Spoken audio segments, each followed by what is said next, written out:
Welcome back to another episode of Me and My Health Up. I'm your host, Anthony Harcher. I'm a clinical nutritionist and lifestyle medicine specialist. The purpose of this podcast is to enhance and enlighten your well-being. And today we have a very special guest for the new year. This is the third episode that's dropped in the new year. And guess what? This is the 150th episode. So what a milestone. Thank you, all you listeners out there, for tuning in to Me and My Health Up. Really appreciate your support and keeping me inspired to stay on mission, to keep serving and empowering you in all areas of health and well-being. And yes, today's guest is very special. We have Joanna Ferrari, who is also known as JJ. She is a well-respected, inspirational keynote speaker, transition and performance coach. She is successful, courageous and resilient businesswoman, and she brings all of these qualities and more to her presentations, which are renowned for their authentic, humorous and thought-provoking content that inspires the audience, which is you, to rethink life and career in completely new ways. And yes, JJ does amazing job at doing that. You'll love this episode. I really enjoyed recording it with JJ. It was so authentic and so much courageous, inspirational insight that JJ shares. So you are going to get so much out of this New Year episode titled New Year, Be You. So it's all about authenticity, and there's no better person on this planet Earth to talk about being authentic. And that's, without much further ado, I'd love to welcome you into the discussion I'm having with JJ. Welcome, JJ Ferrari, on the Me and My Health Up podcast. How are you today? I am fantastic, but not as good as you. So today's topic is New Year, Be You, or it's essentially authenticity. I noticed on your LinkedIn profile, you've got next to your name, Authentically Myself, which I thought was wonderful. I really love it. And just for the listeners' sake, please share a little bit about your background, your story. Wow, that's a loaded question. There's so much.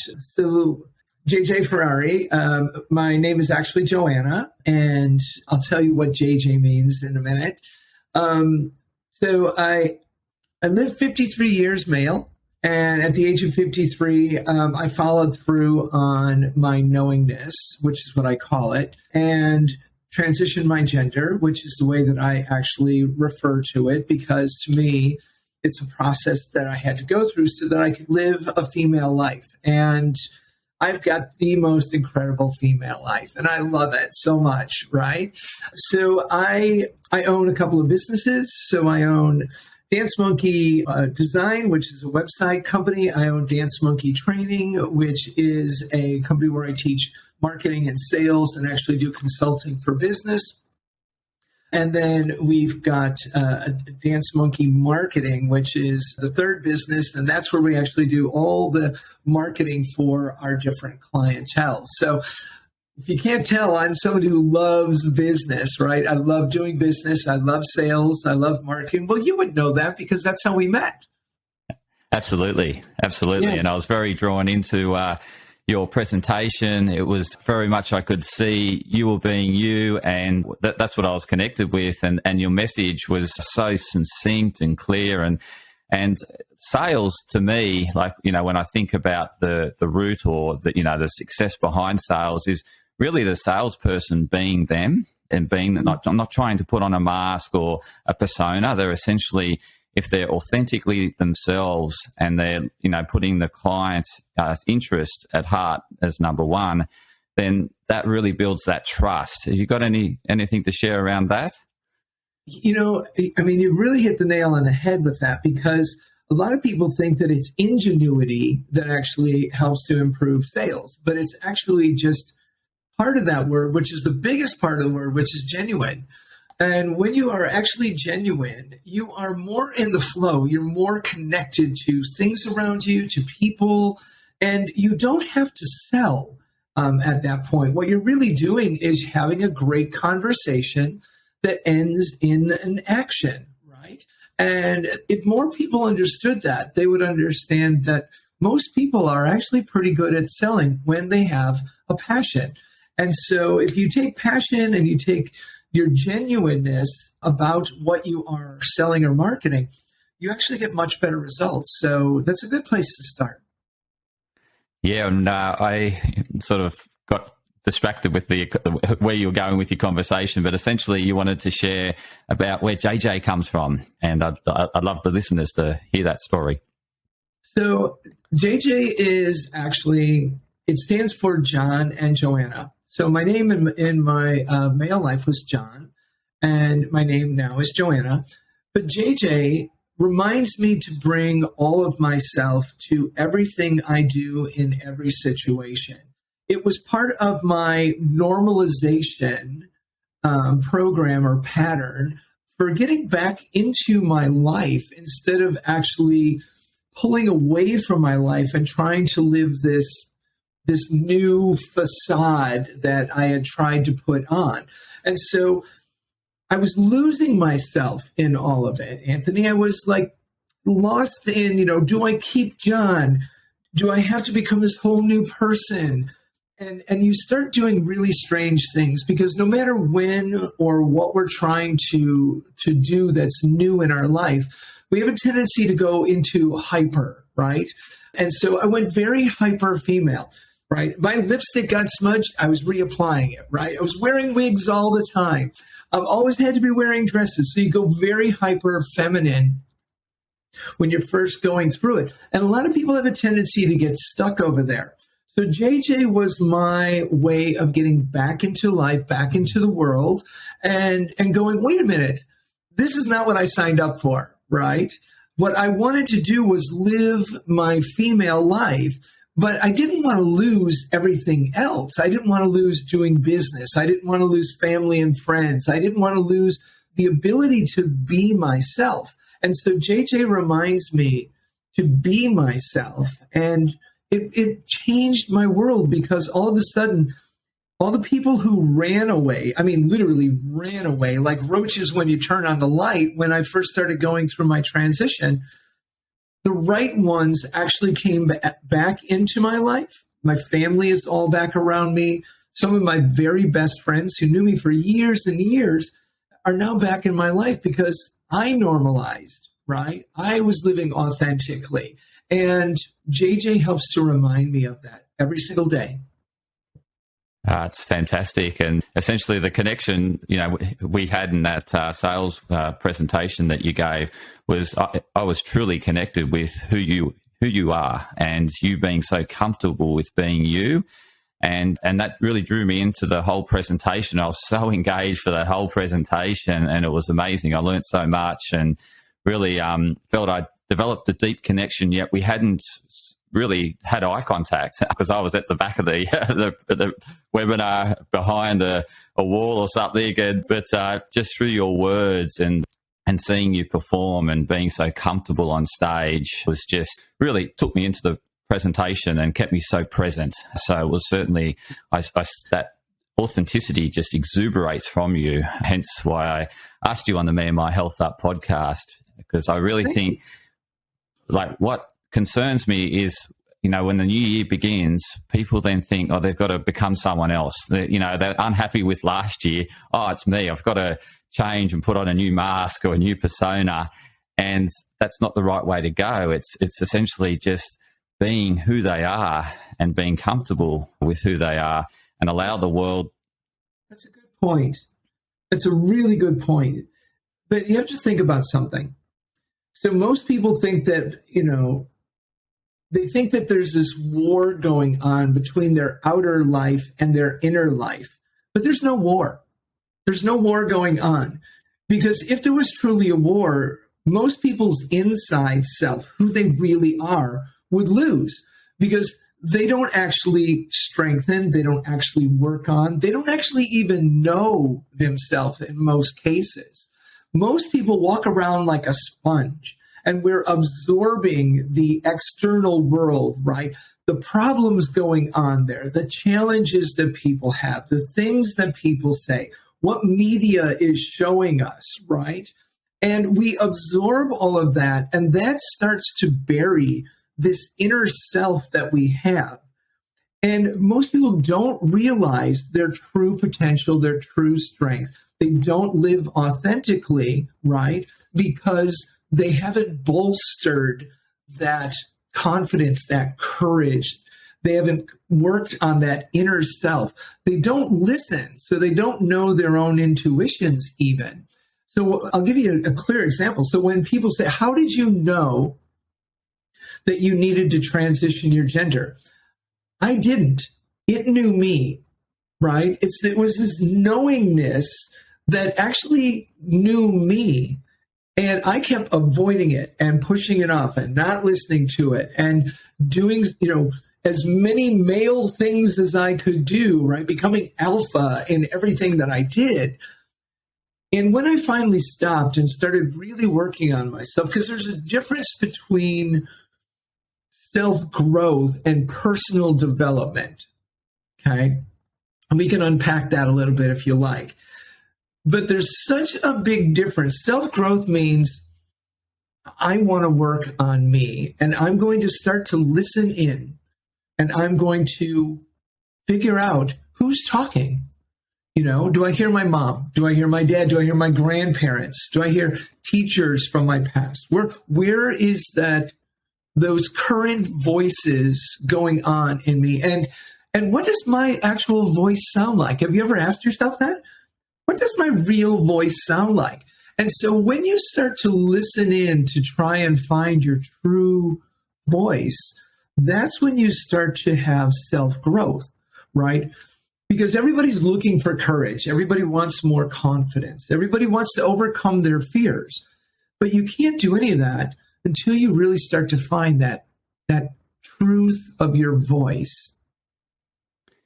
And how do you know that it's the true, because there's so much chatter going on in the mind in terms of how do you know when it's the true voice versus an imposed or, that you're taking on someone else's values or belief systems?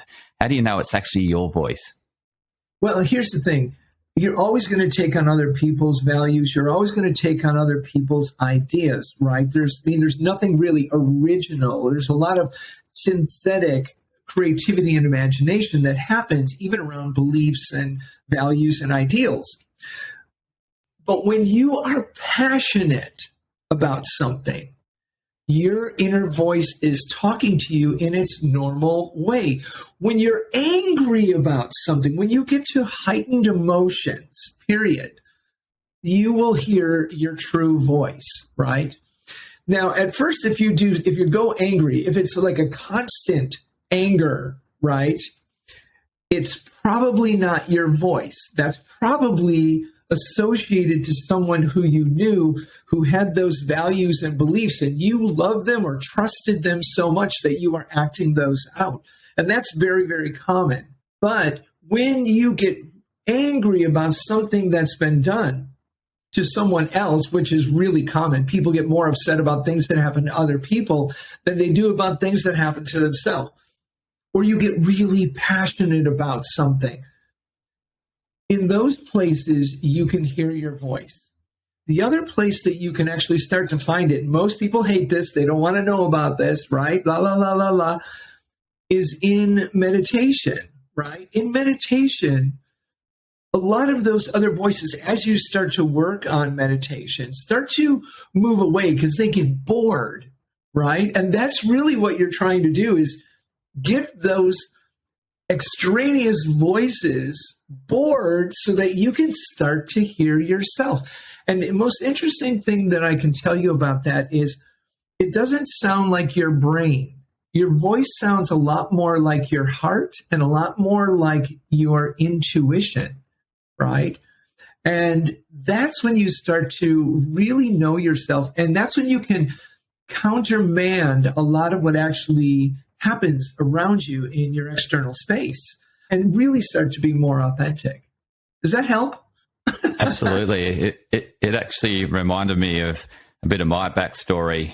In my 20s, I started out as a chemical engineer, started working for a company, and it just didn't feel right. And I went along to Anthony Robbins, as obviously, Unleash the Power Within. And you're the former CEO of his organization. Right. And yeah, so it was all about, I guess finding my voice and what I wanted to do. And at that stage, I was still a bit, I didn't know. I really didn't know, because I think the external noise was so loud in terms of why I became a chemical engineer, and just, my inner voice had been really shut down, and it took a while for it to surface. But I then came across this network marketing company that was in health and wellness, and I signed up, and I thought I'd give it a go, because I didn't want to trade time for money, essentially, and I was looking for an avenue, and went around, and I was doing presentations on this health and wellness products, and I was getting unbelievable sales, and actually at the same time in my company I was an account manager in sales, and I was doing far better in the health and wellness space, and I thought, like, people would come away from the presentation and go, "Oh, you're amazing at, you just really light up in this subject matter." And I thought, yeah, it's sort of really been my life, health and wellness. And so I didn't take a lot from it, other than I thought, I really like health and wellness, but I didn't believe I could make a career out of it. And I went back to continue to working in the space. And then, similar to your story, I guess that little seed that was sown back then just sort of to grow a little bit more, and I started to get more confidence. And probably was a decade after that, I then decided to make the change into this health and wellness space.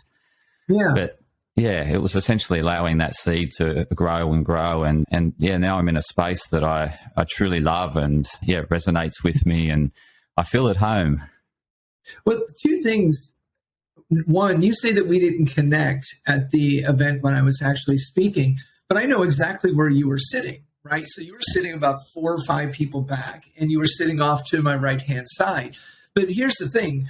You've got excellent energy, right? So you've got very good energy about yourself. Your energy is calming, but your energy is also confident, right?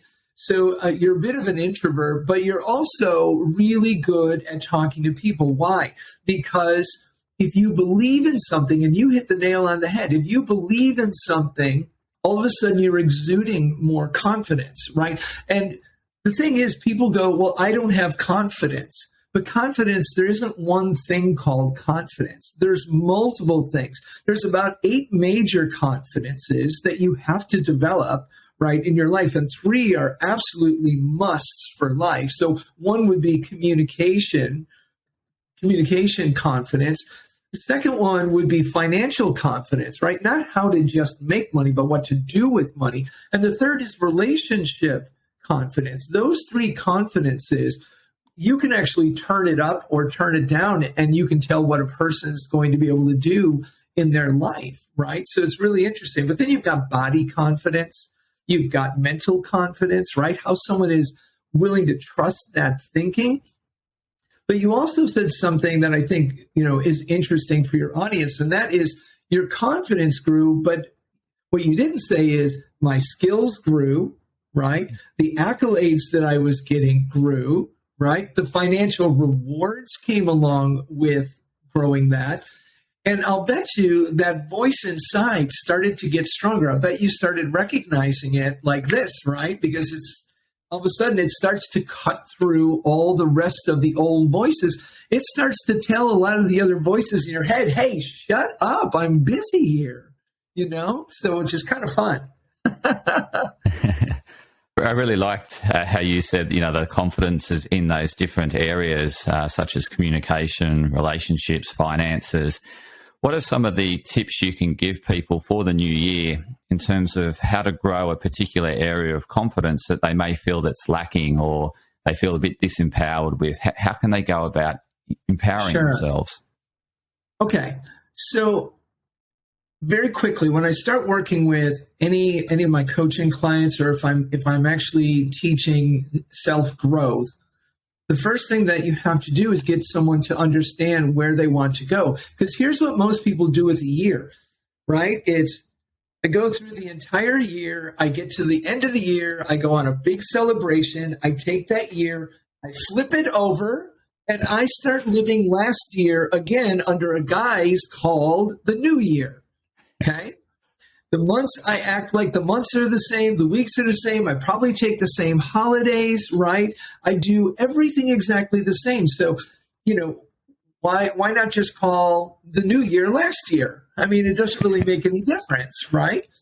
So what you have to do if you want to actually change a year is not just flip it over, but flip it over because it becomes the new calendar, but point it in a different direction.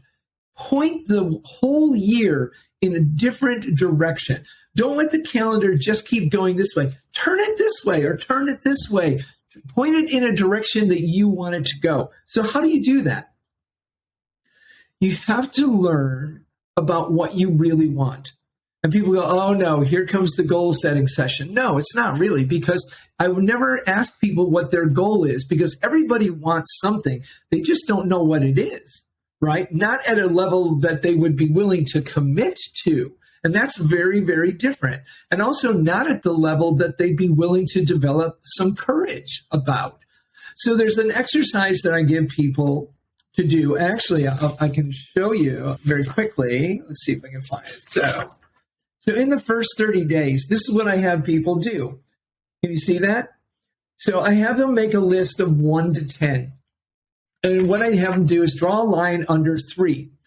Every day for 30 days, if somebody really wants to change their year, if they really want to see their outcomes skyrocket, this is what I have them do. So you write down every morning as soon as you get up, everything is top of mind. You write down, what are the top 10 things that I want most in my life? What are the top 10 goals that I have?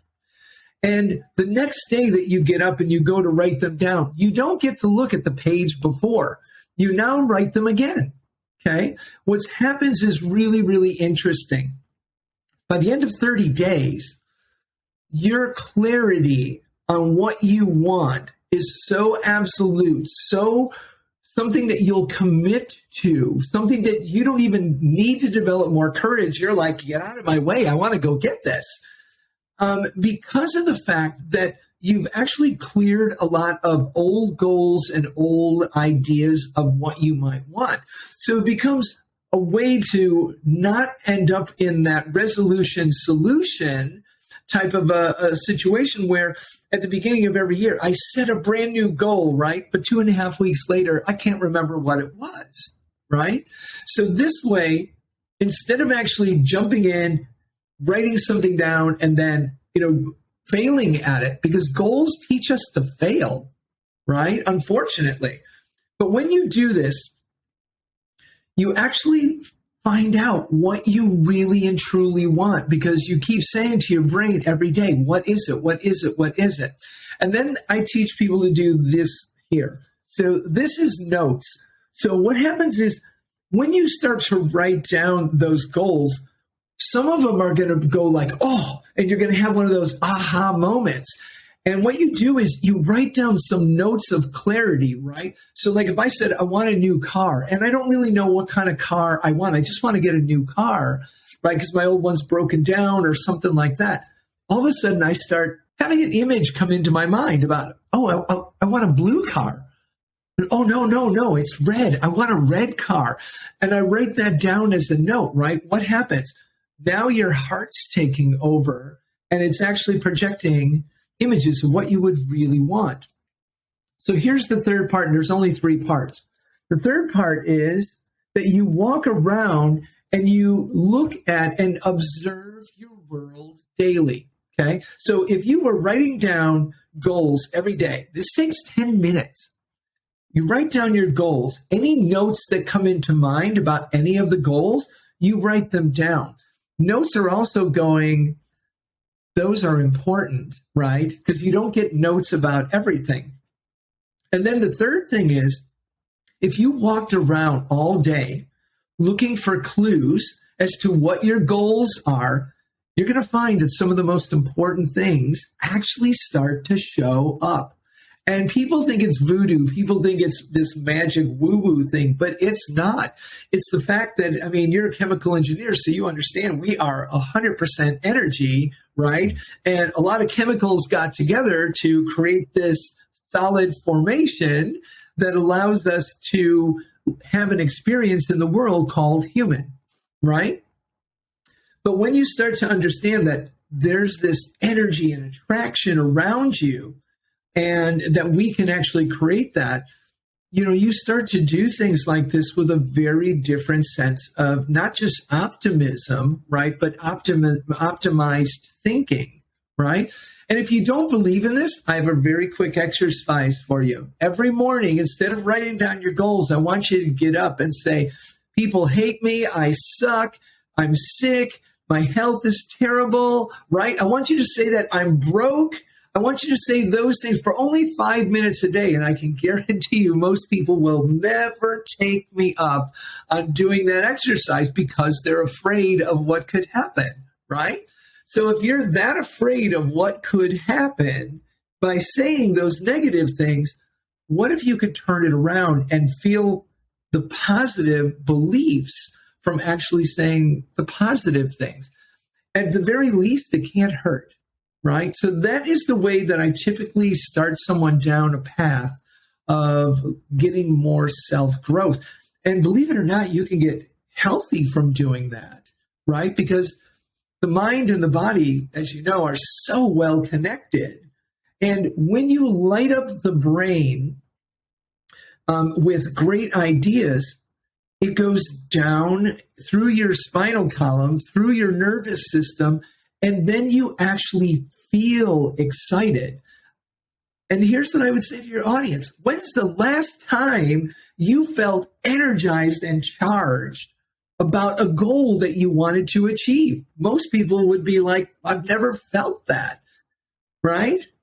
But this is where the rubber meets the road. Why don't most people become successful? It's very simple. Because instead of being able to grow in confidence, a lot of people grow in fear, okay? There's your two balances, fear and confidence. If confidence is going up, fears have to go down, right? Can they go down in a calibrated fashion? Absolutely, right? They can go down a little bit at a time, right? You don't just go, you know what, I woke up this morning and I overcame my fear. That's not exactly the way it happens, right? Medication can do that, but most people don't like that feeling either. So you've got those two balances. But if you remember what I just said, something that lights up the brain, goes down the spinal column into the nervous system, you now feel your success, right? Or what you want. Fear does the exact same thing. Fear lights up the brain, grabs a hold of imagination, grabs a hold of memory, right? Grabs a hold of your emotions and says, you're working for me now. They drive all kinds of chemicals down the spinal column into the nervous system, and now you feel afraid, right? So sometimes you have to actually stop and think, oh, do I feel afraid or do I feel the thrill of succeeding, right? And so when you start to actually make little changes and little distinctions about what you're really feeling in your brain, nervous, thrilled, excitement, right? Passion, that's when you actually start to affect your own nervous system. And those things actually help you grow in your confidence. So major confidences. Communication. Why doesn't someone typically communicate? Typically because they're not feeling like anybody's going to want to be interested in hearing what they have to say. Not that they can't say it, because some of the best salespeople I know are introverts, right? Because they don't say a lot, but what they say is very pointed. And that's beautiful, right? And that's how it should be. Body confidence is another one, right? How do I walk around female after having been a 134 kilo bodybuilder? Because I had to redevelop my body confidence. I had to go, you know what? I don't have to look like a magazine. I don't have to look like a model, right? I have to look like me. I have to feel my body the way it needs to feel, how it needs to move, how I gesture. And that gives you an incredible amount of confidence. So that brings it up a notch. Relationship confidence, right? You grow into that because then you start to see who loves me, who doesn't love me. Because everything we do is for love, right? Somebody says, oh, well, what do you think gay is? I said, their own personal way of finding love. That's all it is. So the transition for me is my own personal way of finding personal love, self-love, right? So every time you grow in a confidence, your overall confidence starts to soar. Do you then need to still work on your fears? Probably not. Probably not, because fear starts to subside as confidence grows because, and you would understand this is the chemical balance, right? So the chemicals that create confidence are also the same chemicals that dilute and then help you overcome fear. Fantastic. Really so insightful what you shared. I resonated with everything in terms of, starting with that goal setting. And what I really liked about it is just making a start. And then, as you said, then you've got that notes page that you start to see more clarity as you sow the seed, and you start to nurture that seed. It grows in clarity and becomes really clear. And that vision of that particular goal just becomes razor sharp. And it's that particular activating system, the RAS in action, isn't it? That it starts to filter the world according to your goals. You and I shared something in common, and I wouldn't have said this in the event, but my degrees are biology, nutrition. I've studied genetics. I've studied chemistry. I love mathematics, right? And I've studied behavioral biology. So we're in the biology, in the whole science field. And when you're in that, and this is probably why we relate as well, is because I look at patterns. Most people don't see patterns, but when I look at things, if I have to get into something or out of something or change something, enhance something, I'm looking at what's the current pattern? How do I change the pattern, right? And so everything that we're talking about, even my tools, when I'm working with, a group of people or individuals, is all about patterns, right? Because that's what the tools actually change. Patterns of confidence, patterns of fear, patterns of success, patterns, are just everywhere. And when you can start to see them, that's really what that 30-day exercise does. Then, you change your patterns. Yeah, just on that, you just brought up it's perfect timing actually around patterns. So some people will be carrying some old habits that they're not happy with, or, they feel that's taking them away from their goal, but they're embedded, they're entrenched, and they're looking at the new year thinking, I really want to, move on from this habit or old behaviors or old patterns. How can they break through that? Okay. So it's actually more difficult to break a habit than it is to break a fear. Okay. And here's why. We become accustomed to things. So a pattern created the habit, if that makes sense. A pattern created the habit. So I don't want to break a habit. I want to break a pattern, right? So what happens is we don't even realize how ritualized we are, right? Either in a positive way or a negative way or even in a neutral way. And you have to recognize what is your pattern. So what's the first thing you do when you get up in the morning? I'm asking. Yeah, I make a coffee at the moment. That's the first thing I do. There you go. So, and you do that for X number of days. Some people it's going to be 1 day, 3 days, 5 days, 21 days, 90 days, right? And that becomes a pattern. It's that simple. So when I've got that pattern in place, I don't think about a pattern, right?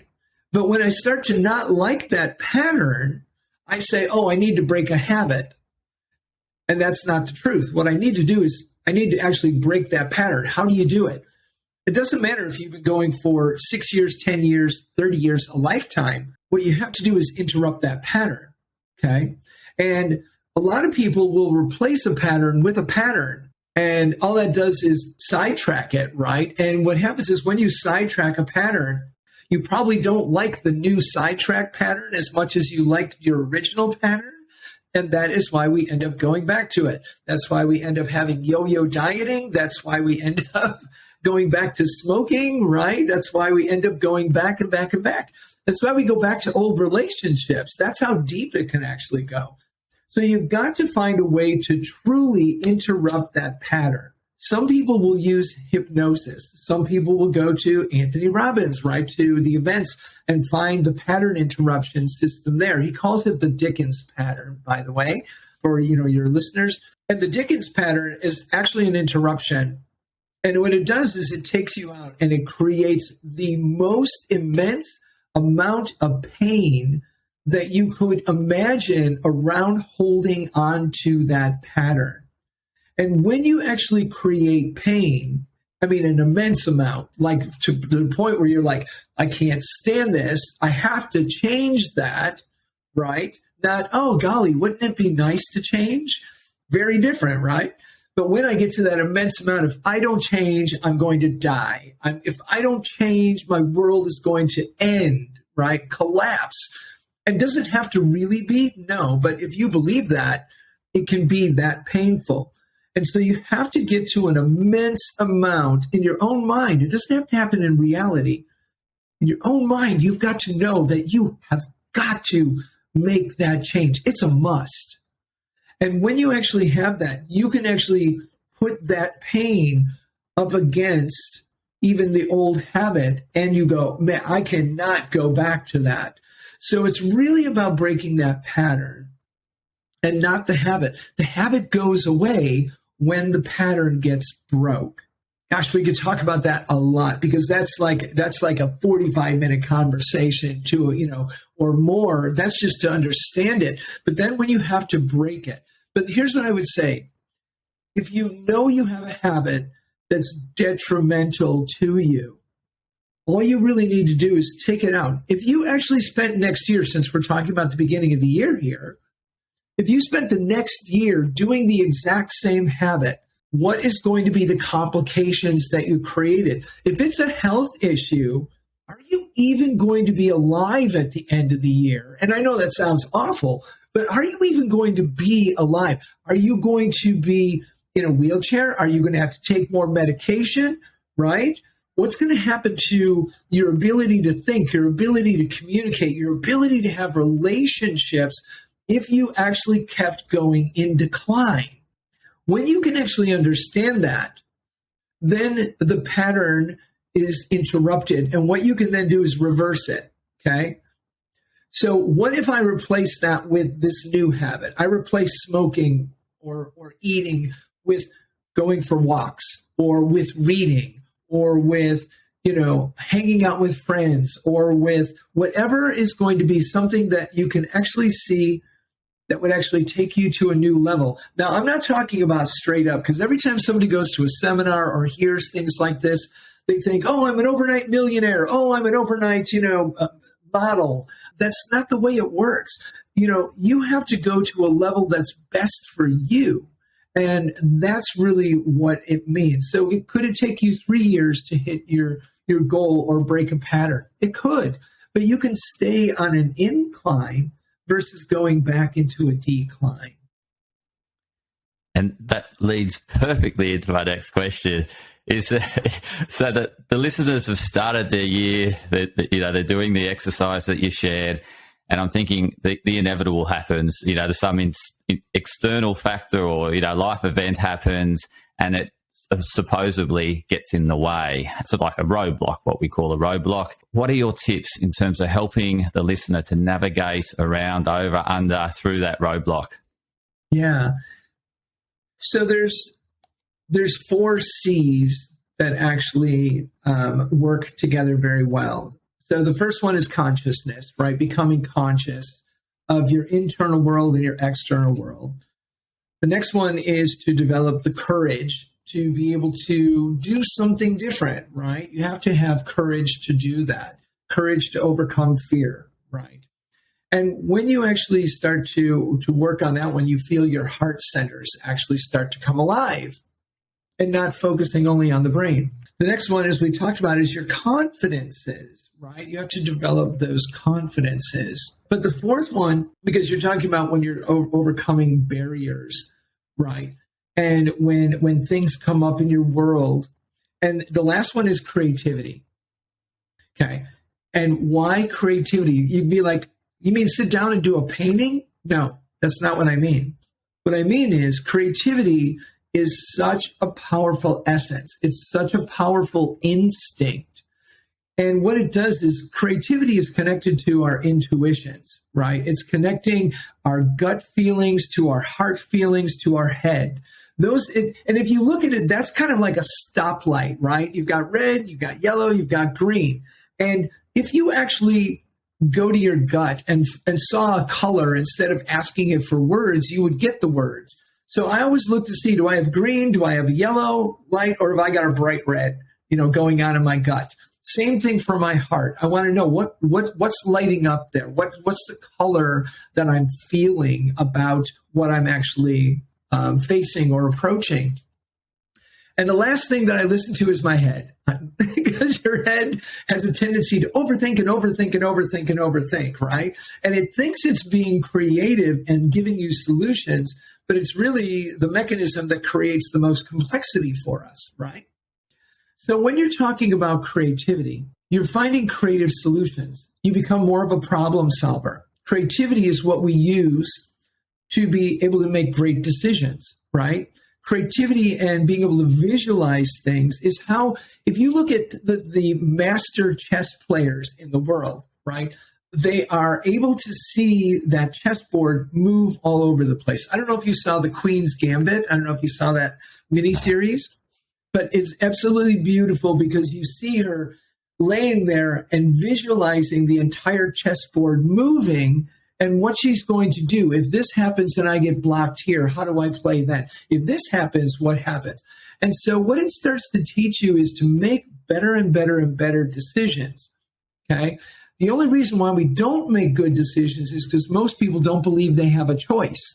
They've been living a life for so long that they're like, well, this is just my life. And that's really not true. You always have the ability to creatively solve your life to the next level, right? The next level of what? The next level of confidence, the next level of courage, the next level of commitment, right? The next level of consciousness. And so you have to learn to be creative, but not in a way that you're just drawing pictures, right? But that you're listening in again. See, we come full circle because those creative centers let you listen into your gut. Is your gut instinct or intuitions always right? Not really, because unless you've been working on your fears, right, you're going to hear the fears being projected instead of actually truly hearing your instincts or actually truly listening to your heart. How about when we see someone and we're like, I am so attracted to this person, right? And our heart's going ba-boom, ba-boom, ba-boom. But fear kind of kicks in, right? And says, you're not really seeing this clearly, right? And it starts to talk you away from it. And that other person, if you really looked in their eyes, you'd see the disappointment of the disconnect that happened because of not trusting that. But creativity is one of those inner centers that we learn to cultivate. And it's so powerful. And it does not take a lot. So I always have my journals, always. I write every single day, right? And that has taught me to actually really enhance my creativity and learn to trust it. Because trust is the word that sits in the middle of all those C words, right? If I don't trust, I'm not going to become more conscious. If I don't trust, I'm not going to become more courageous. If I don't trust, I'm not going to grow in confidence. If I don't trust, I'm not going to become more creative. So learning to trust yourself, right, before others is really, really important. And when you do that, any of those words become possible in your life. And what can't you do if you were more conscious, courageous, confident, and creative? There's my formula. Absolutely love it. Thanks for sharing that, JJ. And I got to ask, in terms of, you mentioned that pattern interrupt. Was one of those pattern interrupts for you, was people calling you JJ? Was that sort of that thing to, I guess, trigger, a pattern interrupt if need to be, or not really? I'll be honest with you, because we're talking about authenticity, and I don't believe in lying. I believe in answering a question, right?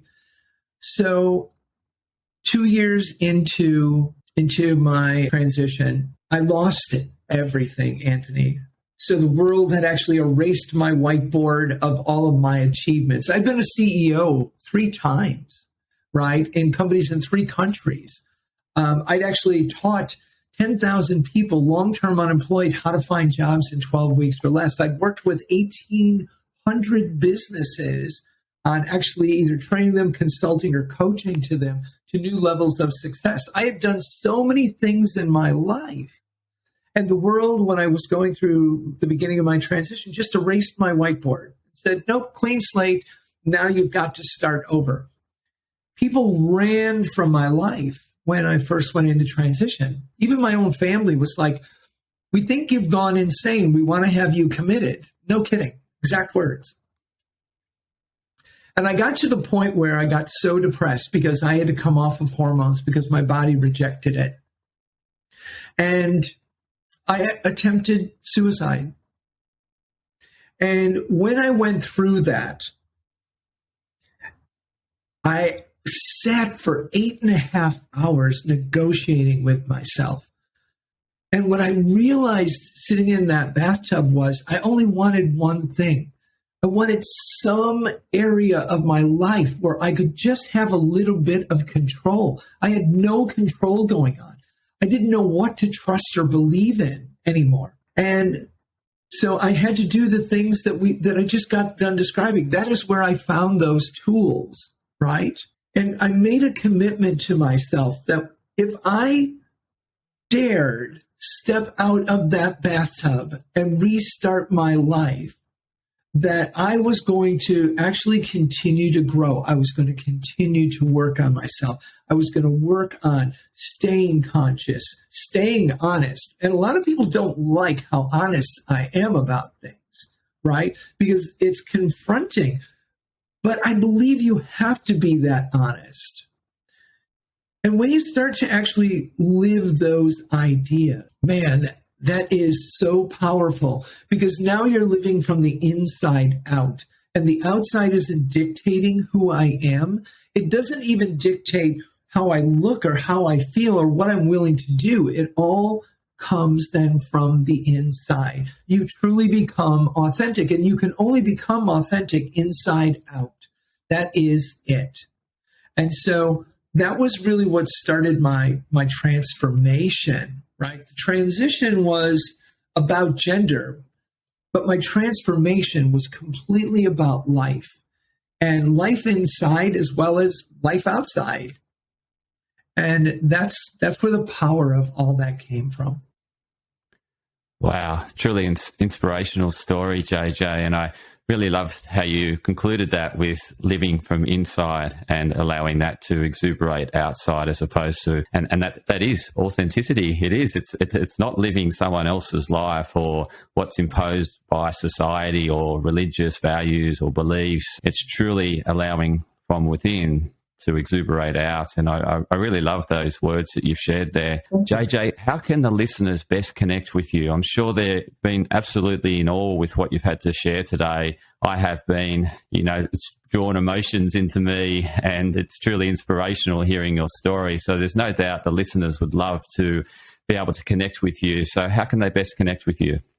If they want to connect with me on social media, I put up a lot of posts where I post because I write things to myself that I need to remember. And so you actually get a lot of this kind of emotion and positivity out of me. If you join me on Instagram, it's JJ Ferrari 48. Or, you can join me if you want to hear more about what I do in business with sales and marketing and growing businesses. You can join me on LinkedIn, and that also is JJ Ferrari. And I would love to connect with you. And, if they have any questions at all, send me your questions, ask me your questions, because after going through what I've gone through, I realize we've created such a curious culture. and people have questions. And we need to take responsibility for answering those questions. If you're going to tell your story, then you have to take responsibility for answering any question someone asks. And I think that that's fair. So I'm very, very open to answering any questions that you might have for me. Oh, fantastic. And to the listeners, I'll include those links in the show notes to JJ's LinkedIn, JJ's website as well. So you can check out all the great programs she's running, workshops, truly inspirational speaker, leader, business manager, owner, and truly inspiration to the world in terms of how to live authentically. And really appreciate your time today, JJ, and sharing all your insight and wisdom with the listeners.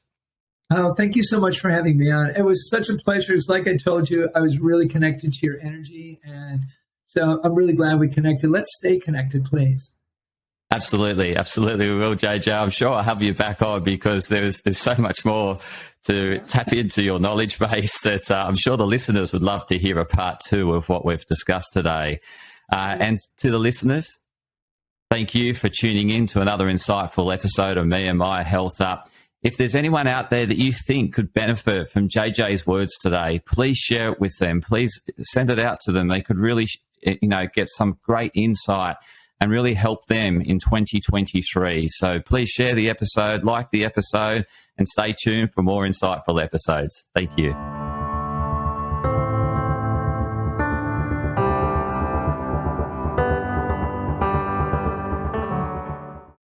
Podcast disclaimer. This podcast and any information, advice, opinions, or statements within it do not constitute medical, healthcare, or professional advice and are provided for general information purposes only.